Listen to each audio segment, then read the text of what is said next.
Hey guys, what's going on? Welcome to the show. This is Sports with Strawberry Ice.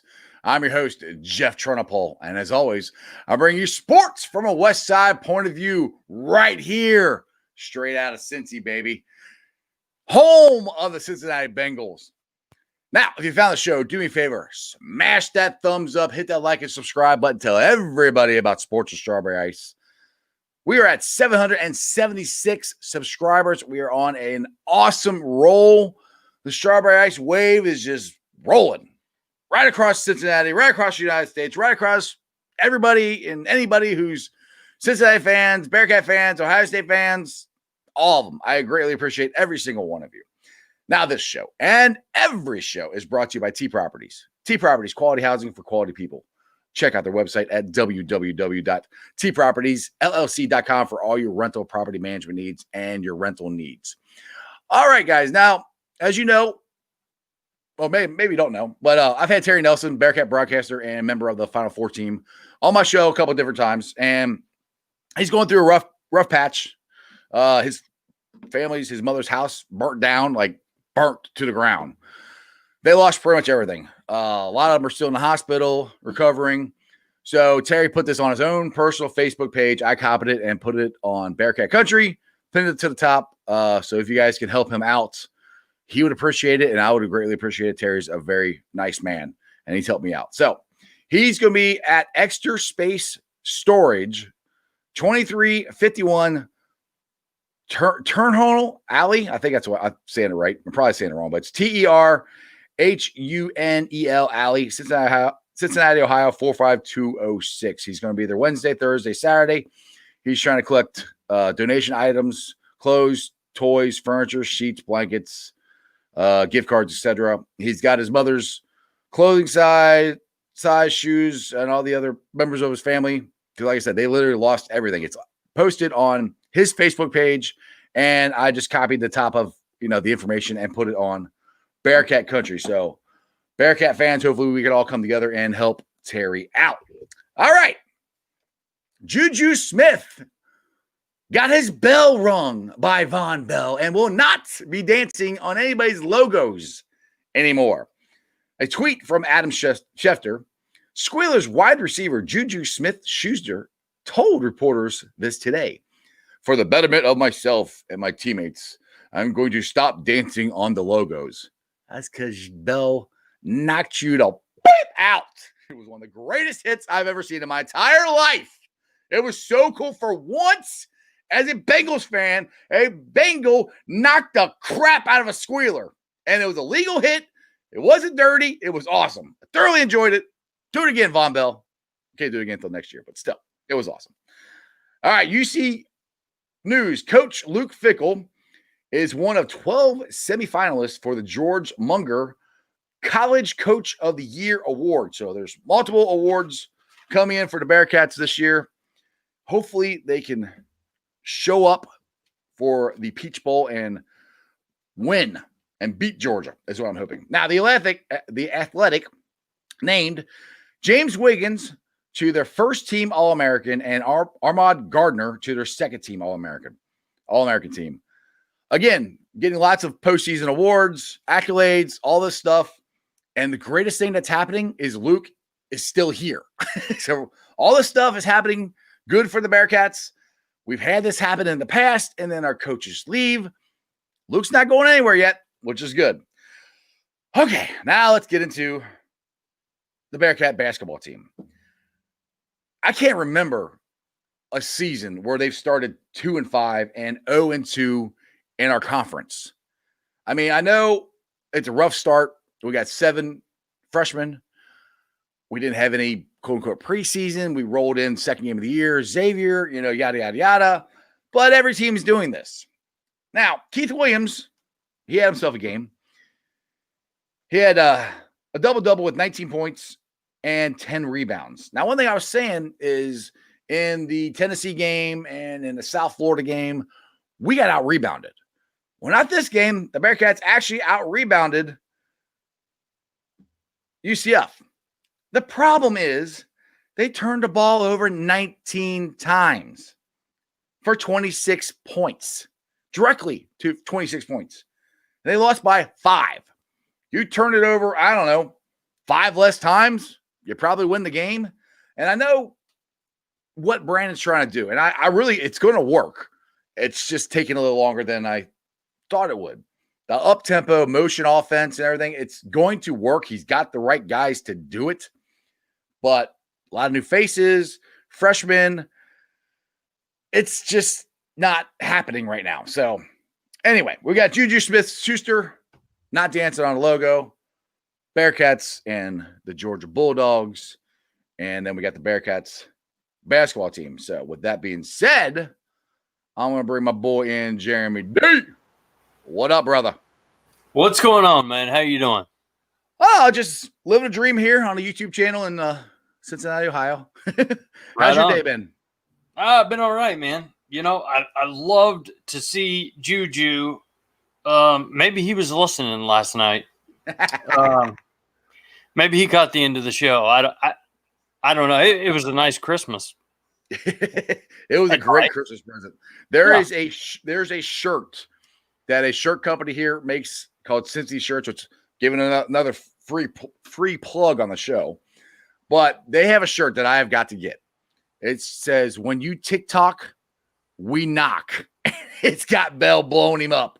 It is so awesome. I love it. I gotta get the shirt. Yep.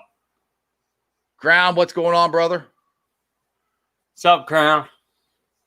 And UC basketball, yeah. Well, there's I don't know. There's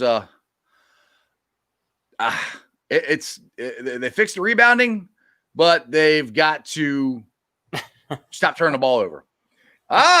Brad liked your poem, Jeremy. Hey, thanks, Brad. It wasn't it was a rough draft, I'll tell you. It wasn't exactly a finished product, but you know how I just kind of improvise. That's I make you guys think I know about sports and I know about the Bengals, but I just kind of improvise. That's what I did with this poem. He doesn't know anything. He learns it all from me. Yeah. Now that was my Christmas gift to all of you in this season of love and joy. That poem was meant for all Bengal fans. Exactly. So just to let you guys know, most likely this is our last show of the week. Because usually Christmas Eve, we go to my parents' house, let the kids open up presents, which kids, I have a 20-year-old who's engaged and a 60-year-old, but still, my kids like tradition, and so do I. So we're probably going to do that tomorrow. So most likely we won't do a show tomorrow. I'm probably not doing one on Christmas, which I'm kind of scared to kind of stop doing shows because we're on such a big momentum of adding subscribers, but it's Christmas, time to hang out with your family. So you guys enjoy your family, and the next show will be on Monday. And Monday next week, we can really get into the Ohio State Buckeyes versus Clemson, the Bearcats versus Georgia. I actually really like what has happened this year with COVID, as far as we just rolled football. Football just kept going because, you'd have college football every week until Thanksgiving, and all of a sudden it's just gone, and then bowl week happens, but it's almost like a month later. This week, we had Selection Sundays, and then we had the first bowl game like the next day. So I really like this format. And this goes to where I've said, and you said, we could do multiple playoffs. They have the time to do it. They have the time to do it with all the games that they normally play. That exactly. They could go to 8 teams. It wouldn't be that hard. To be honest, we haven't played the playoffs haven't started yet. They could actually, I know we got a couple games on tonight, and there's some up. There's all right. This is a game on right now. Yeah, what's going on? Direct Sneaker Reviews. What's up? I think you're new. I guess we got to call you Sneaker. Sneaky Sneak. Welcome to the show. Yeah, man. Hopefully you've subscribed and hit the notification bell so that way you know when we go on live. But anyway, yeah,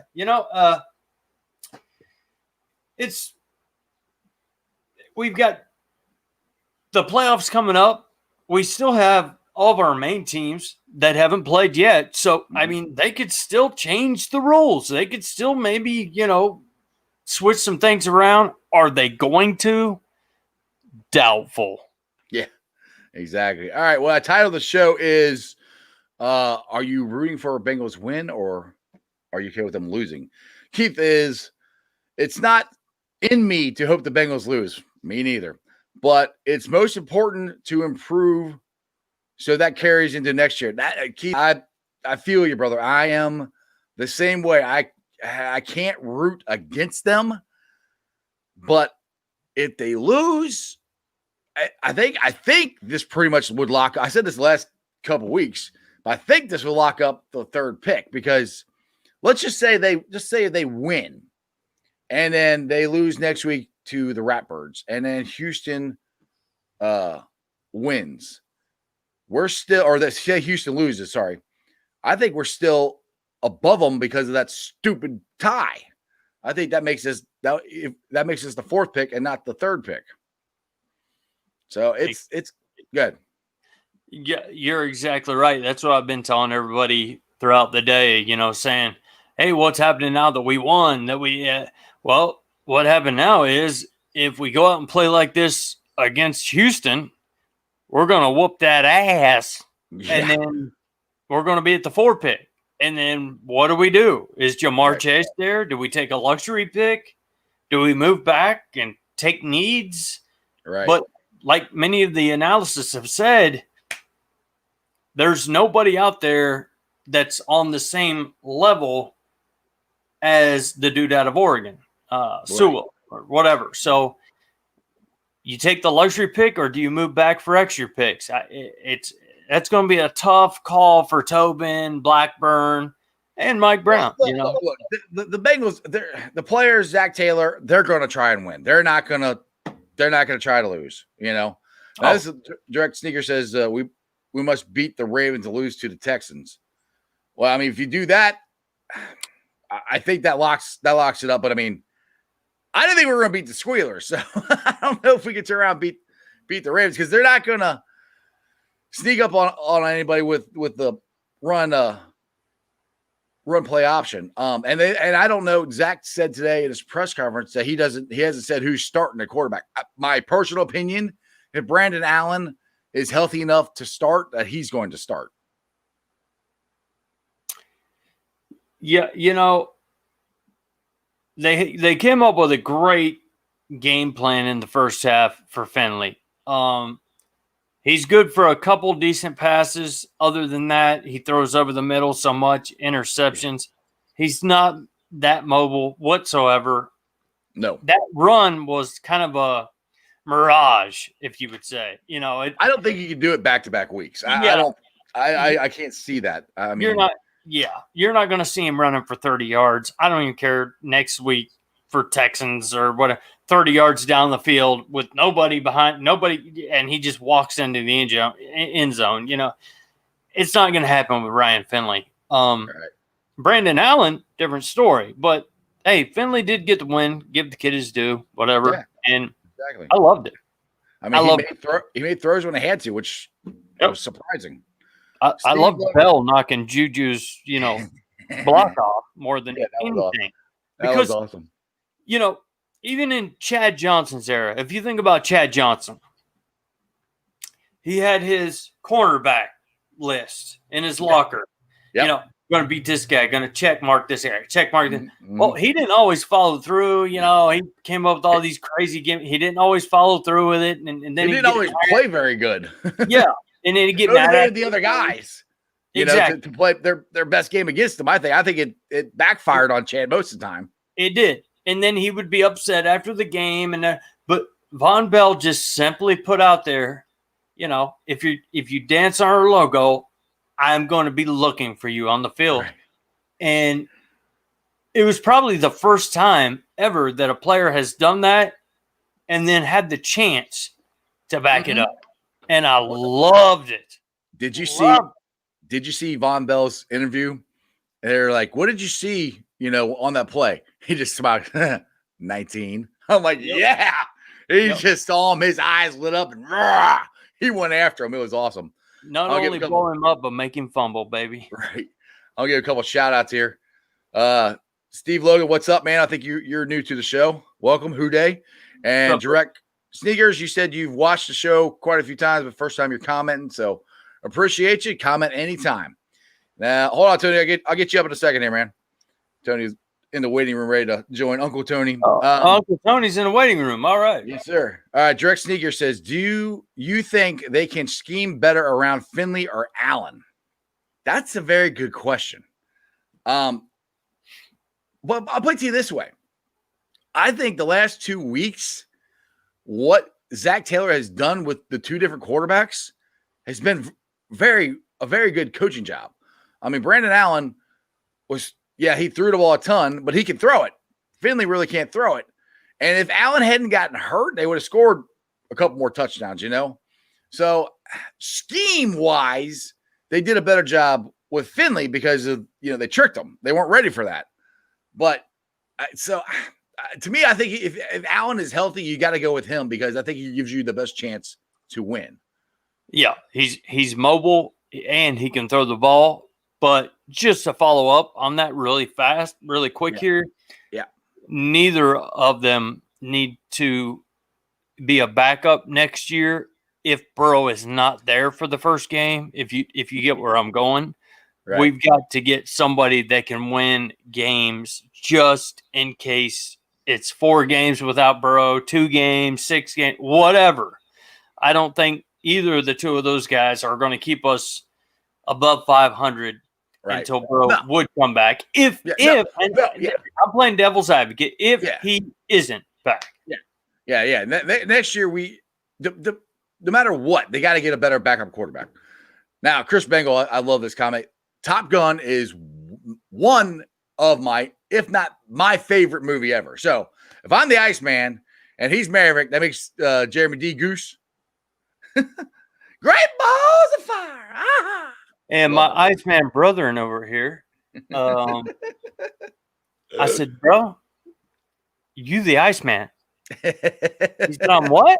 I said, you're the Iceman. You the Iceman. You're Jeff Strawberry Ice. You're the Iceman. Loving it. And then I saw him pop it up. Great. Now, Tony, what's up, Uncle Tony? Uncle Tony in the house. What's up, brother? Hey, I gotta tell you, man, you guys make my day every time I hear Uncle Tony. That's so freaking awesome. I love it. Next, I want to say, hey, you know what? Take me to bed or lose me forever. Show me the way, honey. I'm playing piano. There you go. Man, that Maverick movie was supposed to come out this summer, the second one. I cannot wait to watch that. I'm so I saw the trailers for it like 6 months earlier. I'm like, oh my goodness, I've been waiting forever for this. And then COVID hit it, and it's anyway. It's supposed to go. Anyway, sorry on everything.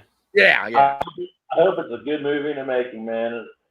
After all these years, of do it. But hey, I got to go back.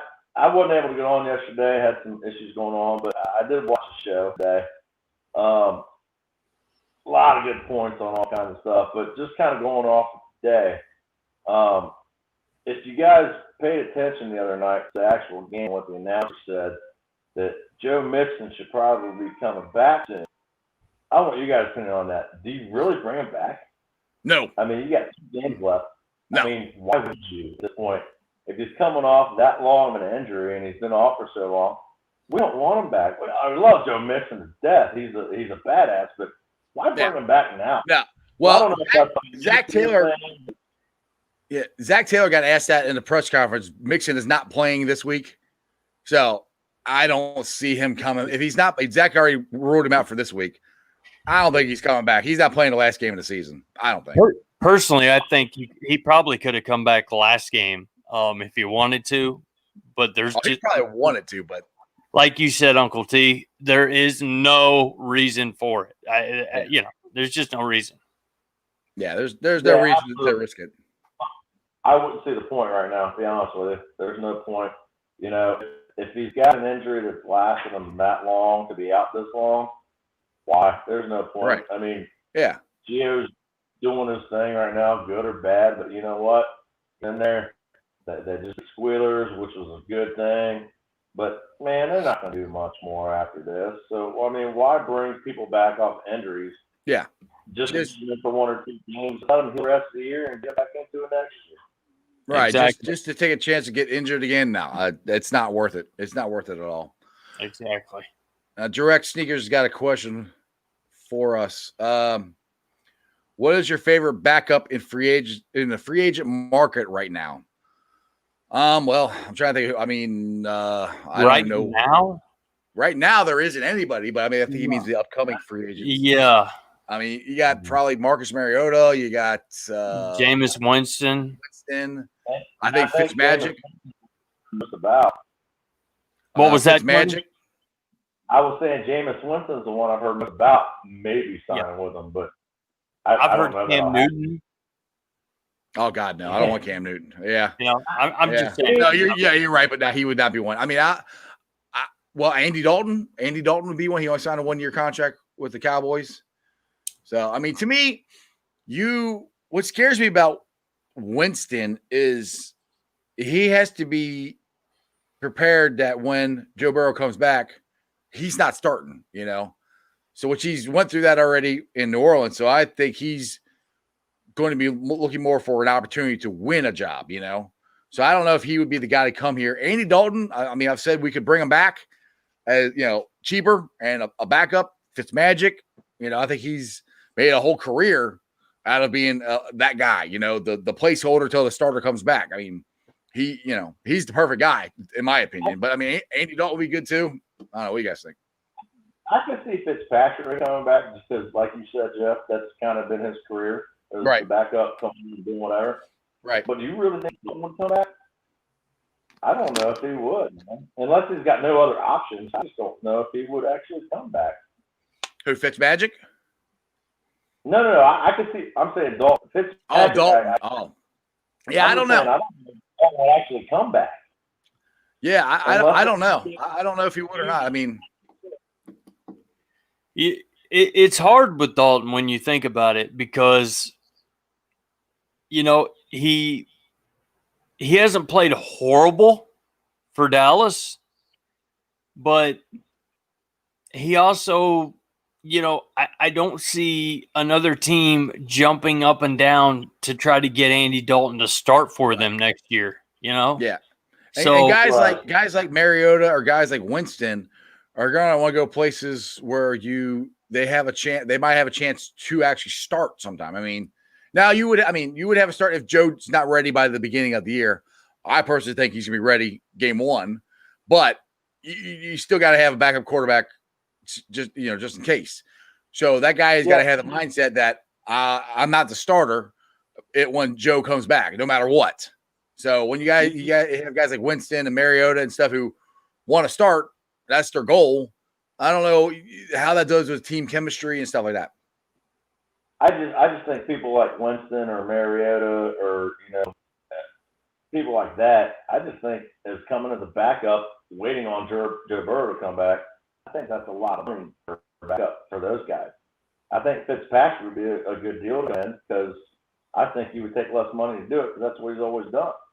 But somebody like Dalton or Winston or Mariota or whatever, I think they're going to want too much money. And like you said, Cam Newton, Jeremy, they're going to want way too much money to come in just to be a backup and maybe start for a couple games tops. And I'm sorry, I think Cam might be done. I think Cam might be done. He has not had a good year at all. But I mean, my personal choice would be the one I've said the last couple weeks is Fitzmagic. That's the guy who I would like them to get. Yeah, I would like, you know, Fitzy as well. But, you know, what better opportunity to come to if you're Jameis Winston or Mariota, knowing you're not going to be the man, but if they find out Burrow isn't going to be back for 6 games, isn't going to be back for 8 games, what better opportunity to throw to T. Higgins, Uzama, who will be back, Boyd, a chance, Jamar Chase, AJ Green still been. I mean, what better, you know, opportunity to show what you can do with some decent players, and then after the season, go on with your career. Maybe somebody will give you some money, right? You know. Well, I think, you know, other than Cam Newton, that, a lot of those guys, like I said, they're going to want too much money. And those guys feel they should probably go in being starters somewhere. Right. And you coming to the Bengals, I mean, no, and like I said, you're only playing for so long, right, till Burrow comes back, because he's the guy on there. These guys, it may not happen, but they're thinking in their minds they're worth enough to go start somewhere. And do they want to come in? I think Fitzpatrick doing it. I could totally see him doing it. We love him. And, he's been a Bengals killer when we played against them. I remember that game against Tampa Bay. We were kicking their butts, and then here he comes in. Well, he did play for us before. Remember that? He was a Bengal before. He was a backup when Carson Palmer was here. Yeah, right. Oh, yeah. That's what I'm saying. He's the guy that I think would be the right guy to do it, because I think he would take the money, the little money, whereas these other guys think they're like Winston, Mariota, or whoever, think they should be starters somewhere. I don't know if they'd want to come in knowing that they're going to be there just a little bit until Burrow comes back. I mean, yeah, you could still make a name for yourself, being a backup if Burrow were to get hurt again. Knock on wood, hope it doesn't happen. But that's their only shot, really. And these guys are the ones that think that they, in their mind, they're still young enough to do it, to be a starter somewhere and shine as a starter instead of a backup for, let's face it, the Bengals. Right. All right. Let's get some of these questions here. Jelani Sylvan, I think you're new. At least I don't remember your name anyway. Welcome to the show. But do you guys think they'll keep Lou Amarito or go a different direction and maybe go after somebody like Wade Phillips? I'm hearing he wants a job next year. I'm hoping they go away from Armadillo. Wade Phillips would be awesome. I mean, he's a hell of a defensive coordinator. I would love him to be the Bengals D coordinator. Will he come here? I don't know. I mean, and this area that scares me about the performance that the Bengals defense did Monday night. Did that save Armadillo's job? I mean, they played pretty damn good. Yeah. Well, I've watched 2 years of Anarumo, and there is nothing about him that makes me even flinch. I'm ready for him to go. So I mean, I think he should. I'm just trying to think, what will Mike Brown do? I mean, very true. That's kind of what I'm trying to put my in Mike Brown's head, which I don't know if anybody could actually get in there, but But we've got talent. I mean, the talent's there. Anarumo's had every chance to use this talent for 2 years now, and he added more this year. And we've had one game where we put it all together. And really, in the second half, they started their Marvin Lewis conservatism again. And it could have cost us, but luckily our talent overtook it. Yeah. It almost did. I mean, even in that touch, almost, or not touchdown, but the play that Marcus Hunt knocked the ball down and they're down in the red zone. Like I said, I can't remember which cornerback it was, but one of them was playing up, and the one that was playing back is the one they went after. And it would have been, I think, a touchdown if Hunt hadn't got his hand up there. And that's where I'm like, because I remember watching the game, I'm watching with my son. I'm like, why is he back? He needs to be up on him, And sure enough, if I saw it, Roethlisberger saw it, and he was going right toward him.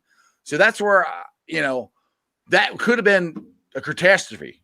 But luckily, that game it didn't.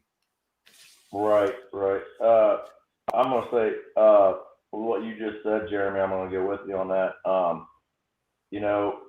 You got people like, let me start it off a different way. Talking about Wade Phillips. Let me talk about him for a minute. If people think that they're going to get rid of Zach Taylor, as much as I think they should, I think they're crazy. We all know how Marvin Lewis works. Taylor's not going nowhere. But if he were to be going somewhere, and if you're talking about bringing Wade Phillips in, why not make him a damn head coach? Because he's been an awful head coach. He has been an absolute awful head coach whenever he's been given a chance. So, no. I think first off, I think he'd be better than Zach Taylor. Dude, he's been terrible. Dallas, he was terrible. Denver, he was terrible. Everywhere Wade Phillips has been a head coach has been awful. He is not a good head coach. He's a great defense coordinator, but not a head coach. Coach who's had experience, you think he's going to be worse than Zach Taylor? No, because let me tell you. No. I'm just no. I'm not comparing him to Zach Taylor. I'm comparing Wade Phillips to what he's done. He's had 2 or 3 at Buffalo. He was their head coach. He was awful. He's had 2 or 3 different head coaching jobs, and it hasn't worked out. So no, he has had some coaching jobs, but he didn't do one nearly as bad as what Zach Taylor done. Hell, head coaching jobs. Zach Taylor's coming in. I was first one to say, "Wow, he can't do no worse than what we had." Guess what? He's proven that he's getting close to being as worse than we had. I didn't think it'd be any worse than Dave Shula, but he's getting there. I know, but I'm not again. You're comparing Wade Phillips to Zach Taylor. Wade Phillips has had at least 2 or 3 different head coaching jobs, and he hasn't been a good head coach. That's a fact. Well, yeah. So later, I would won more than 2 games a year, though. We'll give him that. I know that, but if you're trying to get a head coach and replace Zach Taylor, I would not make Wade Phillips the guy. There's got to be somebody else better than him. I wouldn't even consider it for sure. Yeah, defense coordinator, absolutely. Head coach, hell no. He's been awful. I mean, he has. So you want to keep Zach as head coach? No, you're missing my point. I'm not saying I'm not comparing Zach Taylor to Wade Phillips. You're saying if you're going to hire Wade Phillips as a defense coordinator, why not hire him as a head coach? I'm saying you don't hire him as a head coach because he's a terrible head coach. You want to replace a terrible head coach with another terrible head coach? That doesn't make any sense. Hire him as a defense coordinator, not the head coach. You say place a terrible head coach with another terrible head coach. At least the head coach you're replacing him with, if it were Wade Phillips. I'm not saying do it. It was just an option out there to talk about. But he's proven himself a little bit more than Zach Taylor had. But what I'm saying is if you don't want to do that. That's because he had more opportunity. He had 3 or 4 different head coaching jobs. Well, okay, so put him in the DC. We all agree he could be a great DC, right? Yeah. Okay, so if you're going to do that, Wade Phillips also was good at the draft. So let him have a little take on the draft as well. That's true. If you're a DC, let him have a little take on the draft. Because let's be honest with you, the last time the draft was great was Marvin Lewis. The guy knew how to draft. He just didn't know how to utilize his players. He could draft like a son of a gun. He knew what he was getting, but he couldn't utilize those guys. And I could. The big part of drafting players, granted, he wasn't a good head coach. I agree with you, Jeff. He wasn't. But if you want to bring him in as the DC, I agree with you. But let him have a take on the draft as opposed to just being a DC and being out of it, as opposed to the head coach and Mike Brown, the GM, and Katie Blackburn and all that. Let him have a say in it because he knows what he's doing on the draft. Oh, I could see Wade Phillips being one hell of a defensive coordinator. I could see him wanting to come to Cincinnati, and I could see Mike Brown allowing him if we are up next and it's the 3rd round, 2nd round, and we've got a defensive player that we're looking at or that we want or what. I could see him having a big input on any defensive person or guy that we would bring into Cincinnati for sure. I mean, whether it be Zach Taylor as coach, Eric Bieniemy, Zimmer, whatever, I'd be thrilled to have Wade Phillips. What'd you say, Tony? I got one more question, and I'll go ahead and jump off. But I got one more question with the the Bengals and all that stuff with the draft coming up and all that stuff. I heard somebody say, and again, I didn't see the show yesterday, but I watched it today, and people were talking about Sewell. Now, I don't see it happening. I'm agreeing with you guys, but let's be honest, man. If that happens, first off, what are the Bengals at that point? Because that's who we need. That's what we need, 100%. And if you're that low, like the Jets or whatever, do you call the Bengals and say, hey, we're going to take this guy, we'll trade you. We'll trade you to get Sewell for a couple draft picks, knowing that the Bengals need him badly. Do you think they would do that? Do you think the Bengals would accept? No. They're not going to pick him, and we'll see what we get. I would hope they would, but knowing the Bengals, well, the old Bengals wouldn't. This new version that, where they're signing free agents and, doing all this stuff, maybe it depends on what the Jets want. They might do that. I mean, I guarantee you the Jets will at least float it out there and see what, they get the Bengals to jump at it, but I don't know. I could see the way that Spain has played and Ciafilo and those guys to where if somebody tries to threaten us with taking Sewell, whatever, I could see us not taking him and either moving back for extra draft picks or taking maybe the next best available player. Right. That's more of my thinking is if they do take Sewell, which I really don't think they're going to. I think they're going to take Fields. I am more of the mindset that you drop back in the draft because there's other quarterbacks out there that teams want, and that's it's a quarterback-driven league. Somebody's going to want to jump up and get one of these guys. If you can drop back and you can get the second best tackle and add some picks, and then add a guard, just add more to the offensive line. I think that's the best way. Getting Jamar Chase would be awesome. Getting the kid out of Florida, the tight end would be awesome, but we need to fix the offensive line. So, however, and to me, if you don't get Sewell, which Sneaker said that, what if he's a bust? Dude, that you take that chance. It's a possibility, but you take that chance when you draft a guy. No matter if you draft him first, second, third, fourth round, all of them. So, I mean, you take that chance. And from what the tape that I've seen and everything I've read about this kid, he's about as can't miss for a tackle as you can get. So that's why there's a chance he's going that the Jets could take him because in the second pick. So that's where I'm like, I don't think he's gonna be a bust. I think he's, like I said, we had a can't miss prospect in Joe Burrow. I think we got a can't miss one in Sewell. So that's where, I mean, the Bengals, depending on what the Jets would want. We're not giving up the farm to get them because we got too many other needs. So you can't give up a ton of stuff to get the second pick if you don't have it. Go ahead, Jeremy.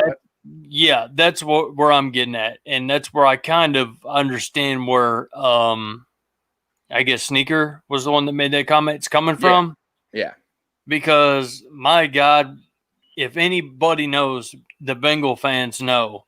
Right. The most guaranteed pick in the draft, no matter where they're from, they can always get hurt, be a bust, be injury prone, and that's our history.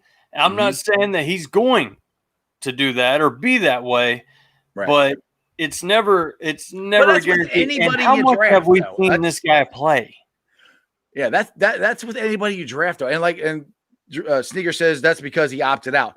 Well, he opted out this year because the Pac-12, he had no idea when they were going to play, if they were even going to play this year, and how many games. And he's already was guaranteed to be a first-round pick. So I don't blame the kid at all for dropping out because just of the uncertainty of what the season brought. And it wasn't like Oregon had a great shot to win the national title. Now, Ohio State, Justin Fields, he would have been the number 2 pick, I think, if he hadn't come back this year. He could have opted out, but he had a chance to win or has a chance to win the national title. So that's why he came. So I don't blame Sewell at all for opting out. I would have told my son to do the same thing if I was in his shoes. Yeah, and I'm not blaming the kid either. I'm just saying how much have every single Bengal fan that's watching right now watched Sewell in a game situation for 6, 12, 14 games. Nobody's seen nothing other than the great little pretty highlight reels that they like to throw out there. And everybody could have you can make Bobby Hart a highlight reel where it looks like he's the best tackle in the league. That's all I'm saying. So, but we do need. But did you see? I mean, period. That kid can move for as big as he is. He's got feet. He's got quickness. He's got what you want. And like I said, all I've seen is the tape. I have never seen him play live. I wish I could have. And I never even heard of the guy until somebody mentioned him on the chat here. I didn't even know who he was. So I'm just saying, Yeah, I'm just saying we don't give up nothing. We don't give up the farm for him. No. Is all I'm saying. No. You know. All right, Tony, you got anything else, buddy? But, yeah, I just want to say one more thing, man, about the comment that says, what if Sewell's a bust, in the draft? Kind of like what you said, Jeff and Jeremy, you can't base it on that because, you go out and you look for the best of what you need. And if he's a bust, he's a bust. Guess what? The Bengals had many busts. A lot of teams have had many busts. They really have. You don't base it on that. I would say, and the thing is that they got the combines. They got all this. So the Bengals are going to be able to actually see him move and everything, and see how athletic he is. And, you can say what you want about the combine or whatever. It's a glorified, T-shirt and shorts show, but that's what they base a lot of this stuff on. I mean, they do. Now, guys have dropped in the draft based on that, and they've raised up for their. So just because that's where these guys are now doesn't mean that's where they're going to be at when draft rolls around.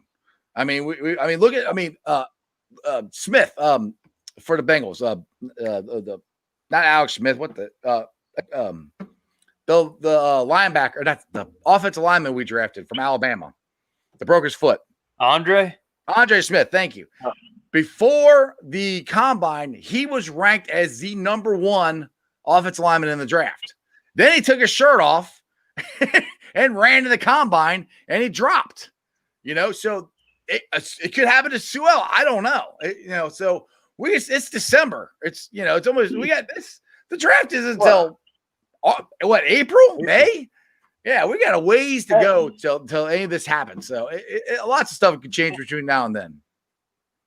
And that's kind of my point of what you're saying, Jeff. Anything can change between now and then. Right now, all these people are watching what they did in college, what they can do, and then you go to the combine. That's great too. But until you put one of these college players in an NFL game, it's a whole different ballgame. Right. So whether it becomes a bust or not, you don't know until you get him and let him play. So you can't base it on what if he's a bust or if he's going to be good or not. You got to go, what they've done. And if it turned out to be a bust, it is what it is. Then we had a busted draft pick. But you know what? We're not the only team that's done that. And that happens all year, every year, in this draft and stuff. But you got to go based on what you've seen from them, what they can do at their position in college. You go with the combine, too. I get the combine because that proves a little more. But even the combine is not game situation stuff. That's just pretty much showing their athleticism in the combine, what they can do with that and everything. So they're still not game situation. Hell, man, I can go out there and run across the field and catch the ball and drop it or whatever. That doesn't mean I'm good. That doesn't mean nothing. Dude, I know you smoke and you're fat. You can barely run across the street. Don't lie. Yeah, you're right, Jeff. You know why? Because I walk across the street and I look both ways.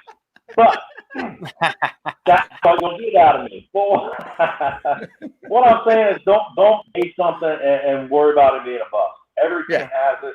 Yeah. Every team's done it. You go with what's the best you need and go for it. And if it's a bust, it's a bust. But oh well, you know what I mean? Oh well. You got to try for it. You can't go. Not one NFL anybody goes into this draft. Oh, he might be a bust. Yep. Not do that. They look at their past performance in college, the combine, everything, and then you go with it. And if it is a bust, then it's what it is, man. But you can't go off that. You just can't. My only thing is, as mentioning him, that could be, or I didn't mention it, somebody else did. But for one, Sewell, keep your shirt on. Hey, right. If you take it off, I have a feeling it's going to be another Andre Smith situation.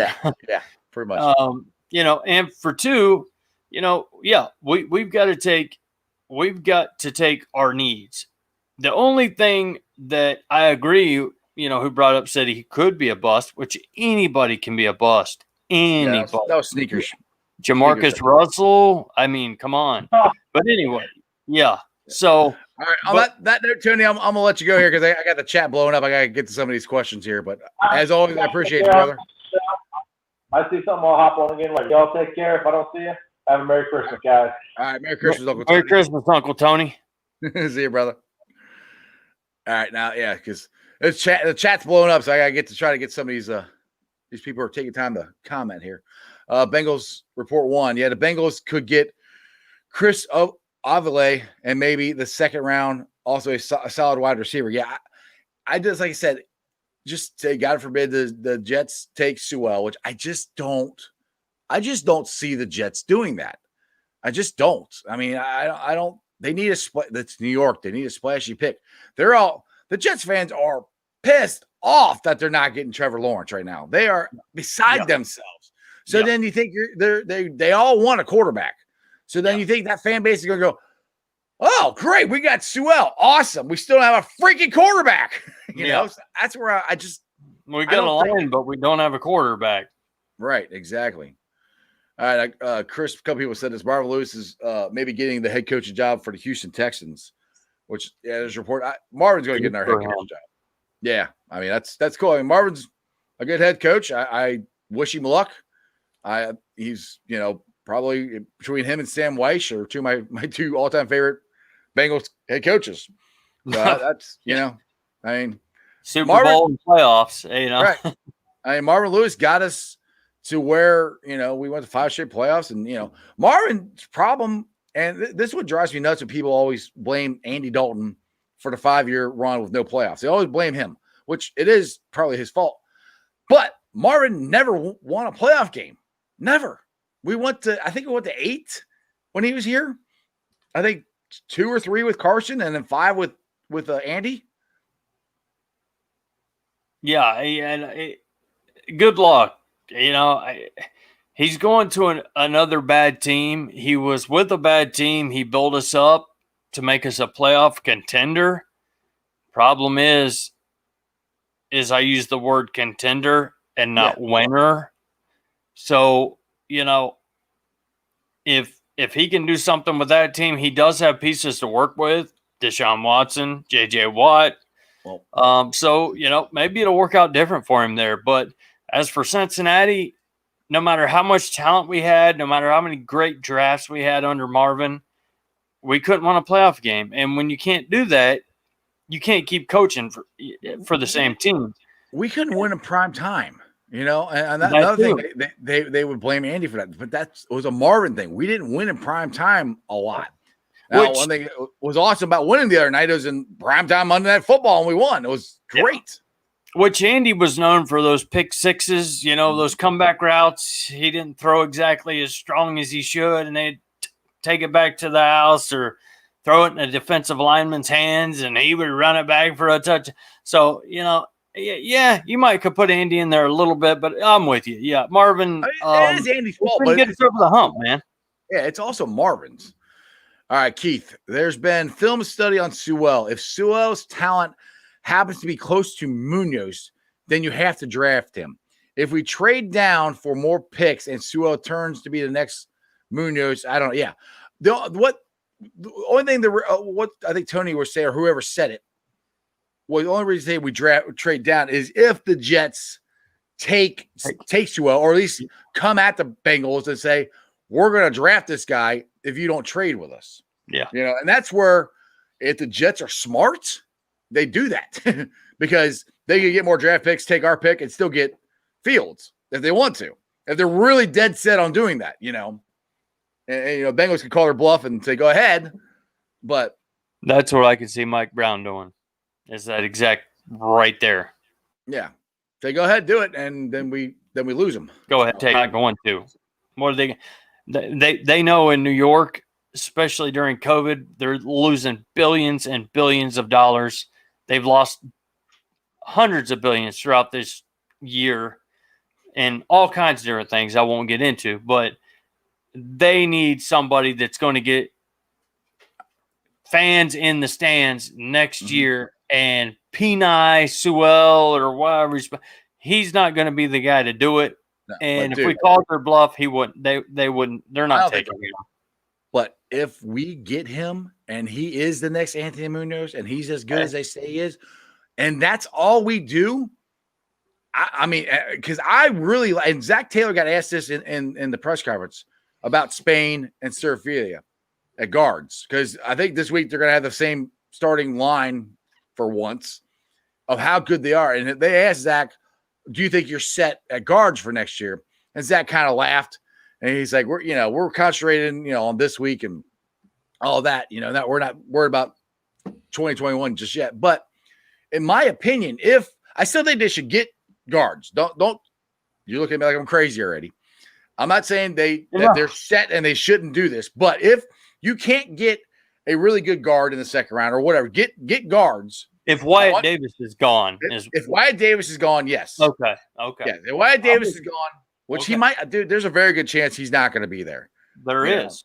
Even though he didn't look, honestly, he did not look that good in the Northwestern game, to be honest. Yeah, but man, he's got a resume of domination. Oh, I know. But dude, this league is what have you done for me lately? And in the big games, you don't show up. But I mean, look at this way, and I'm not trying to bang on Ohio State, but Chase Young honestly didn't have a great last game of his career against Clemson, and he still went third. So I mean, and he's in the Pro Bowl, right? So yeah, exactly. So I mean, that could change. But anyway, what I'm saying is, if Wyatt Davis isn't there, we might be okay at guard.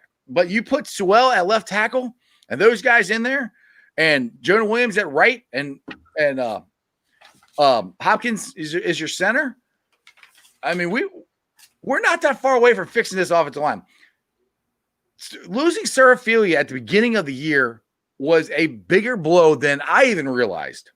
Because he only played a half a game in the Chargers game. I mean, he didn't finish the whole game. Then we didn't see him until the last 2 weeks? Yeah. And I'm with you on it 100%. Second pick, second round, third pick, second round, hopefully not fourth. But Wyatt Davis, a lot of people have him gone at the end of the first round. Mm-hmm. Do you maybe take the kid out of USC, or do you take the best pass rusher available in the second round? Dude, that's my thing. It's like, okay, I'm glad you brought that up. We talked about this before. All right, say Spain and Sewell. I really like what they've been doing, and you get. I said Sewell. Spain. I'll get it right. And Seraphilia. Those I like what they've been doing. I like Spain since we got him from Buffalo. I think he's been a great pickup. Yeah. If you get Penel Sewell, and in the first round, and you have your guards, and the best pass rusher in the draft is sitting right there for your first pick in the second round, and Wyatt Davis is sitting there, then what do you do? You're not asking me, are you? All I'm asking, yeah. Now take your Ohio State. I know, right? I know you like Wyatt, but as far as the Bengals go, if you got Sewell and you got the guards, okay, and you got Jonah Williams at right tackle, so we still have Michael Jordan as a backup. Yeah, in this scenario, I mean Bobby Hart a backup, Fred Johnson a backup, all the guys we had. I mean, and the thing is, you can still get backups in the third or fourth round, but if that pass rusher is there, that's where I'm getting. That's what I was getting at. Yeah, I got stumped. I like this. We got to protect our future, man, no matter what. But, we got 2 more games to watch these guys play, which is good. So that'll help us out in the second round. We'll just see how consistent they can be over 3 games, at least. I'm not worried about Spain. I think I'm sold on Spain. I'm completely sold on Spain as a guard. Yeah, I'm talking about Xavier. Sir. Yeah. And then have Michael Jordan as a backup. It would have to depend, I guess, on what pass rusher we're talking about and what exactly they've done, where they're coming from, before I would say no to Wyatt Davis. But in my world, if I was in the Bengals war room, if we got, Penel Sewell, and there's a great, just somebody that has jumped out of the first round for some reason, that was a first round grade, defensive lineman, end, that can rush the passer, I don't know how you can say no to that because we need both lines. Right. Phil. That's the Not thing. just one. Yeah. Both. And the thing is, if you can get like Carlos Dunlap, we got him in the second, third round. I mean, you still can get these guys down there, but you can find these guys. But if you can do that in this draft with your back-to-back picks, and like Keith here says, there's another. And see, it's Pac-12. I haven't seen. First Pac-12 game I watched was the championship game. But he said there's a good guard out of USC challenging Wyatt for the number one guard in the draft. I think somebody else has said his name on here before too. But I don't think it's challenging him for the number one. But I'm with you. Yes, he could be a good guard. Yeah. So if Wyatt Davis is gone, then you could get that guy too. So it just depends. I don't know. I've looked much. Yeah. I've looked so much at the offensive line guys that are there. I haven't really done any studies on what the best pass rushers are, in this draft. So I have to trust me. We got plenty of time to get into it. We'll be doing drafts and all that stuff here the next couple months. We got a lot of discussion about that coming up. So, it's just interesting. It's an interesting dynamic of what you do because we said you need to fix both. You need to fix the daggone it. I clicked on that one. You got to fix the offensive and defensive line. And I really do think Sewell is, if he's as good as they say he is going to make an absolute enormous impact on this offensive line. More than people think, because that left tackle, you get that set and you get the tackles in general sets. That's the biggest part of the line. That set and the center is the biggest part to get fixed. Yep. Keith, yeah, I wish Keith nailed it right there. Yeah, he said, I wish we had these experienced guards playing before Burrow got hurt. Yes. You can see the difference when Sewell, Suraphilia, and Spain are in there. Yeah. Spain, I think, was actually in there when Burrow got hurt, but Suraphilia wasn't.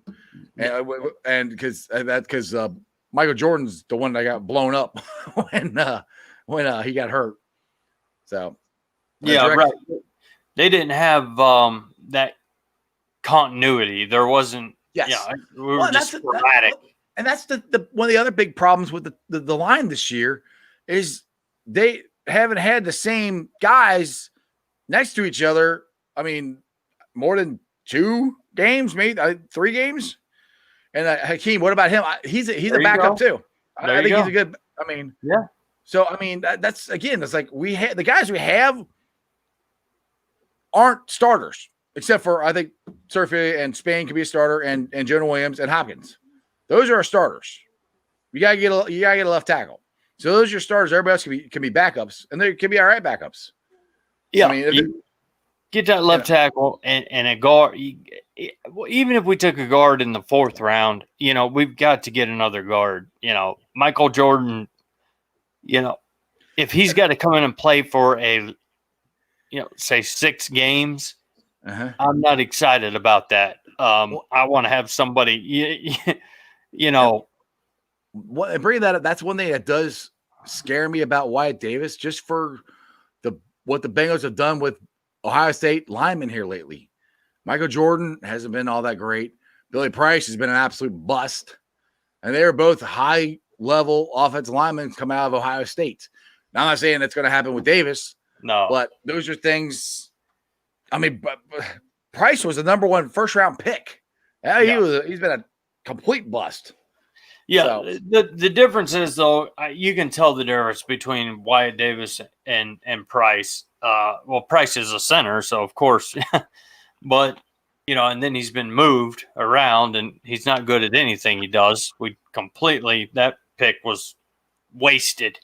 Yeah. But you can go back and actually, other than, unlike, I guess I should say, Sewell, who's got 1 year of tape, and a highlight reel, you can go back 3 years with Wyatt Davis and see exactly what he's done against big time competition.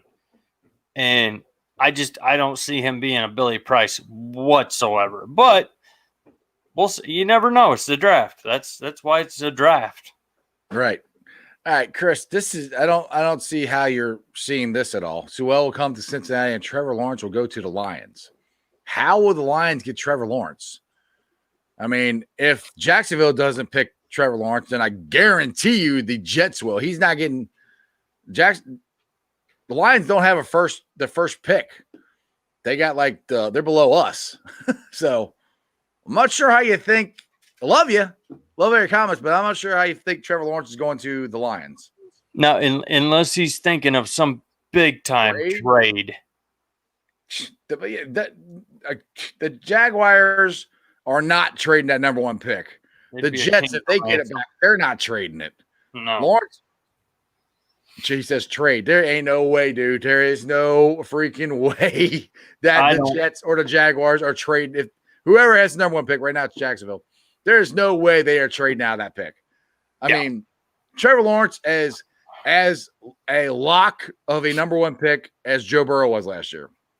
You know, if not more, because Trevor's done it longer. And even if they come at him with a Mike Ditka for Ricky Williams type deal, I still don't see. It's quarterback. Jacksonville is horrible. Minshew is not your answer, even though you love the mustache. You love he wins you 4 or 5 games a year, but Jacksonville's tired of that, and they will take They will take Lawrence. I can guarantee it. Yeah. I'll put my name on that one. Chris, whatever you're drinking, I want some too, brother. Hook me up. Right on. Yeah, I love you, dude, but there's no way that is not happening. Yeah, and like I said, I that's again, people like some people came on the chat yesterday and said that Fields needs another year. I think that's crazy. Fields had the number. He's been the number 2 pick all year. So why in the world now? Oh, he needs another year. It's these guys. And I know who's saying it. It's these guys who are SEC fans and Trask this and Trask that. Dude, Trask for Florida has had one good year. You can say that about Joe Burrow, but Joe Burrow actually had a pretty good first year at LSU. Trask, only reason he's the starter is because Felipe, whatever the hell his name is, got hurt. Exactly. And Trask was the starter last year, and I mean, he was okay, but I don't see what these guys see in Trask. I mean, he's had a great year in college. He has. What was the last Florida Gator quarterback that was any good in the NFL? Exactly. And when you look at Trask and his record, or Florida and Trask and their record, you see 2 things. He plays great and they win against bad competition, but when they play a team that's pretty solid or good to great, they don't win. It's not even really worth giving the SEC boys a chance to even talk about. I mean, it's ridiculous. Fields has 2 years of proven success against every, just about any kind of team you want. Like I said, beginning of the year, the second game of the year, he threw for 5 touchdowns? So, I mean. Oh, yeah. Keith's got a question for you, Jeremy. Jeremy, what do you think about drafting Josh Myers from Ohio State next year? It will be Hopkins' last year under contract. Will Myers be there in the 4th round? You know, I'm thinking we re-sign Hopkins, especially after we have given him a kind of second life, I guess you could say, a second chance. As to when, nobody really wanted him, nobody really heard of him. We put him at center, and when we put him at center, he's played pretty much lights out. Everybody has a couple bad games. Nobody's going to play perfect. Miami had a bad game, but the whole team had a bad game in Miami. Exactly. And nobody's going to play perfect. So I just see us keeping Hopkins. If Myers is there in the 4th, you could play around with him. Maybe use him at guard or whatever backup we may. You never have enough linemen. I mean, exactly. We need offense and defensive linemen. Yeah. Period. Yeah. It just depends on the talent wise. That's where I get in that second round, and if there's a really good pass rusher, that's where I'm not saying they should do that. I'm just saying it's going to be a consideration, Yeah. And just thinking Bengal wise of what they did this year, where they didn't really address the offensive line and the way Spain and Serafia are playing. If they continue to play like that these last 2 games, there's a very good chance that Bengals will just draft Sewell and they will try to go defense in the second round. I'm not saying that's a bad choice. No, you get Sewell, it's good. That's going to really fix your offensive line. It really is, a lot. But the thing is, we can't have injuries like we did this year. If you have injuries like this, yes, you got to overcome them, but not every team can. It's just that's the way it is. And we got free agency too, so Yeah, so we can always sign one. Like somebody's talking about the guard from New England. There you go. Sign him. Yep. What round will we draft a tight end in? If Pitt is there, we'll take him in the second. I promise you that. Oh yeah, he ain't gonna be there. He ain't gonna be there. At the earliest, it'd be third round. I would think. It depends on who's there. That'd be the earliest, I would think. We got CJ Uzama, who was coming into his own, and then Samples had a good year. Samples played decent. Yes, yeah. He's had a couple not so great games too, but Sample and Uzama, I'd go to war with those boys. Yeah, I'm pleasantly happy with them. Matthew, hope the defense continues to play dominant this week. Would like to see consistency out of Lou, putting us in a good place to compete. What do you guys think Finley will do this week? I don't even know if Finley's going to start, to be honest. We kind of said that at the beginning of the show, and Zach didn't say. He didn't say who was going to start. And by him not naming Finley the starter, that tells me that Brandon Allen's going to start if he's healthy, is what I think. Yeah, because that's what made this win against Pittsburgh that much better. Right. Finley literally did nothing. I mean, he threw for 100 yards or whatever, 110 yards. We caught him off guard with a few RPOs, and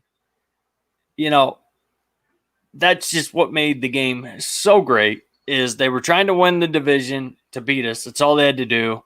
Bell came through with his promise, and then you got Ryan Finley out there who I can barely stand to watch, and he did what he did. So, you know what? I mean, just the complete, just not just that the Steelers just did not pay attention to Finley running the ball consistently was just ridiculous. Because the touchdown that he scored, they had no clue or a thought in their head that he would have kept the ball. Because I don't know who came off the edge. So he came off the edge and went after Gio, and there's Finley scooting around the edge to score the touchdown. And you should just see the defense in. Hey, I'm gonna get this guy. Oh crap! What the hell?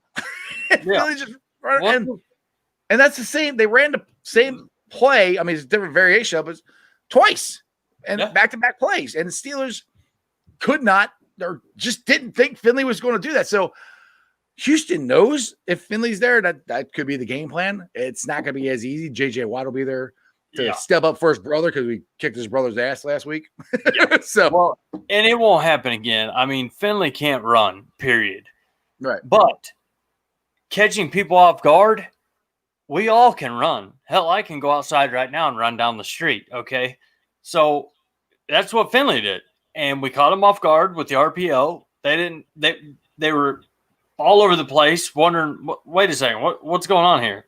Finley running the football?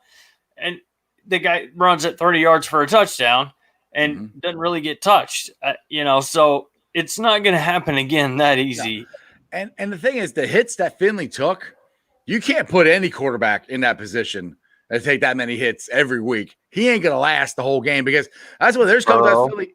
Yeah, there's a couple times Finley hit the ground. He's laying there. I'm like, I looked at my son like, oh crap, who's our backup quarterback? Yeah. We'd be on our fourth one. I don't even know who Finley's backup quarterback was. I guess it was Brandon Allen, but I don't know. May have to sign Mohamed Sanu back and, Get him the wing it. Yeah, Yep. Keith said the deep pass Finley made to AJ Green really made the Steelers respect the pass as well. Yeah. I mean, he made enough passes to make them respect him. Yep. Just barely, but I mean that was a huge play right there. Exactly right. Okay, Matthew, what's up here? I like Brandon Allen too. Steelers were definitely not ready for him to run. I can't remember laughing so hard when old boy scored that TD and did the little flip pose like he'd done it a million times. Like, yep, Yeah, that was awesome. He's like, I got this. What I caught from the game that cracked me up was when Mackenzie Alexander picked off the ball and he started high stepping, going the Dion, high step out of bounds. And what was so smart about that play is he knew that was going to piss him off. Yeah. Mm-hmm. And what they do, he got out of bounds. They shoved him. Yep. 15 yards, baby. Smart ball. That was the thing that was completely different about this Bengals team. They were the ones talking trash. They were the ones making plays. The Steelers were the ones doing stupid crap for once. Yeah, we were being smart. In their heads. Exactly. And the thing is, game one, Bengals versus Squealers aren't going to forget this game. So the Bengals better be ready with their A game again because the Squealers are going to bring it. But the thing is, we got in their heads. We beat them with our technically third string quarterback. So I hope the Bengals just jab at them all year, all offseason. Hey, remember Finley? Remember the little flip in the end zone? Remember me high stepping? Remember JuJU getting blown out? Yep. As promised. Yeah. Bell flat out promised him during the week, and I thought, it's never going to happen. That's a 1 in a million where he's going to be coming your way with the ball and blah, blah, blah. And I'll be damned. I loved it. Oh, dude, I love it. I'm going to buy that shirt. Cincy shirts. Again, you're welcome, Cincy shirts. Free plug. Send me a shirt for free for giving you a free plug for my millions and millions of Iceman's fans. Anyway. All right, man. I think we're going to start rolling on out of here. Let me do this thing real quick. Facebook groups that we help run, and I invite you guys to come join. They are Bengals Nation, Bearcats Country, Reds Country, and Cyclones Country. We are also on a new group. We don't run it. We're just part of it. It's called Ohio State Bucknuts. So if you guys are watching us on there, I'm Strawberry Iceman. That's Jeremy D. You might see us go live on your group every once in a while. I will be pulling a sound off, putting it on the podcast tomorrow. Like, rate, review. I'm on BeanPod, Apple, iTunes, pretty much wherever you get your podcast. Because I know not everybody can watch the show.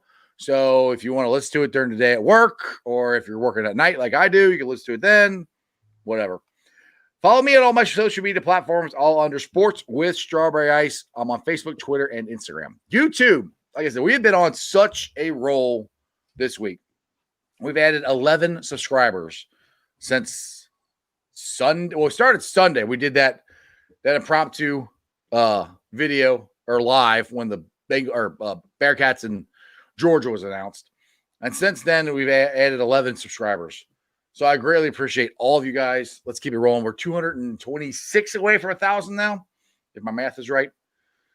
So tell your friends, tell your neighbors. Like I said, if you like the show, like my videos, hit the subscribe button, make the word change colors. You're subscribed, hit the bell for the notifications because, yes, we do a show every day at 5:30, Monday through Friday.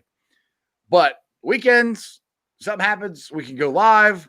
During the day, if something happens, if I'm awake, we can go live. So you never know. I might just feel like going live and just talking to you guys. I don't know.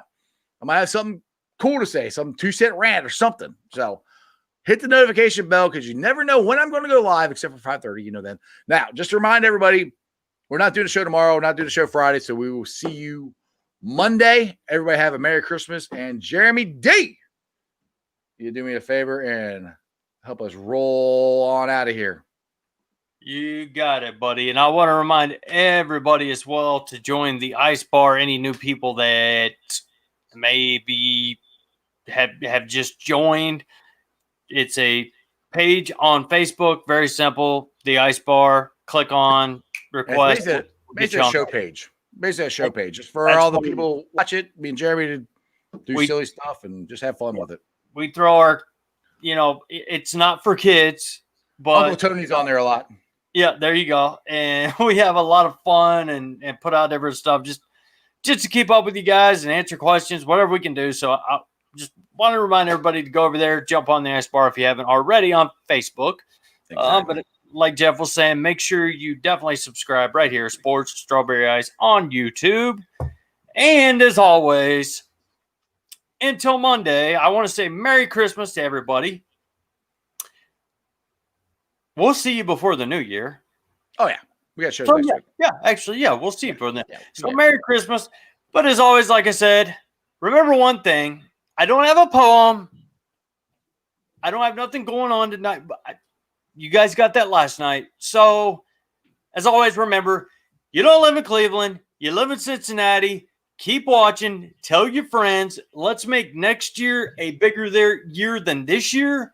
Yeah. And blow YouTube up.